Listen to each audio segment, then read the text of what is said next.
Hello, parents of beginner band students. While many parents are fully capable of helping their 4th or 5th grade students with math or English, most folks don't know or have long forgotten how to read music.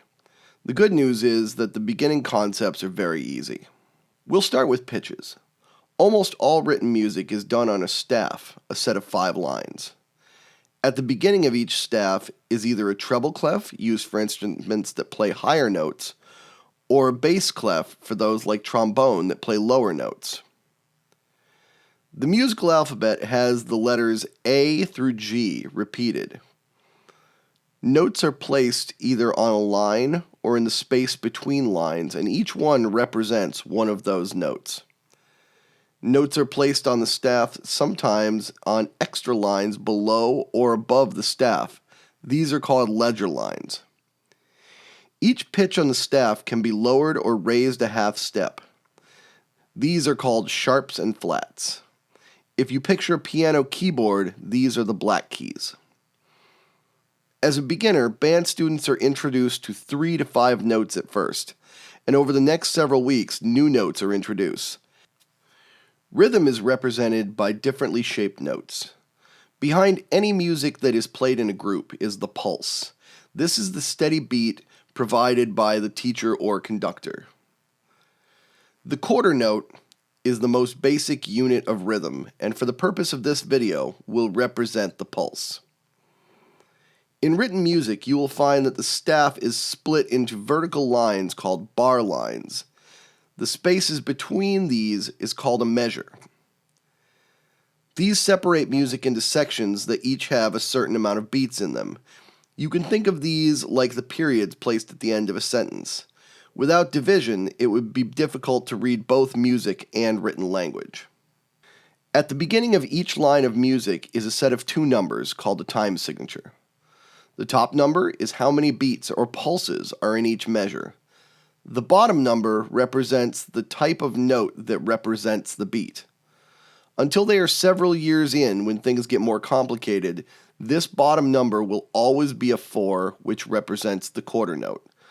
A time signature of 4/4 means that each measure contains 4 beats. A time signature of 3/4 means that each measure contains 3 beats. One of 2/4 means that it will contain 2 beats. The quarter note is the most basic unit of rhythm, but notes come in all different lengths. Beginner notes that are held for multiple pulses are the half note, which is held for 2 pulses, and the whole note, which is held for 4 pulses. If we go the other way and begin dividing, we add beams or flags to the quarter note, and the length becomes halved, and then halved again. Eighth notes are half the length of a quarter note, and 16th notes are half of that. This process continues, but these are rarely used and aren't beginner material.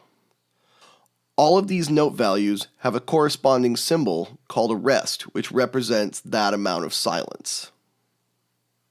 One of the things that makes music interesting to us that we don't always consider are changes in volume. The term for this in written music is dynamics. The terms we use for this are forte, meaning loud, and piano, meaning quiet. The more Fs, the louder we play, and the more Ps, the quieter we play. Often you will see MF or MP. This is mezzo forte or mezzo piano. It can also be thought of as medium loud or medium quiet. All of these are always relative to the piece being played and the other players. Forte in one piece may be very different from forte in another piece. A crescendo and decrescendo are the terms for getting louder and getting quieter. These are shown as a triangle which either opens or closes. Articulation is a concept that will be brought in slowly over the first year of a student's instrumental education. It represents how the notes are played. Here are some common articulations that students will learn in their first year. Slurs are the first articulation that a student will come in contact with. A line connecting 2 different notes simply means that you do not stop the air between the note, and you play smoothly between one to the next. Staccato means to play the notes short and separated. This is shown as a dot above or below the note. Legato is the opposite and is shown as a line above or below the note. This means that notes should be played their whole length and should be gently separated. Finally, a mark below or above the note that looks like a more than sign is called an accent.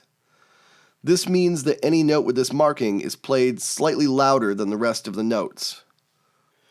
Just as the English language gets more complex once we understand the basics, each of these concepts are greatly expanded upon as students move through middle school and into high school.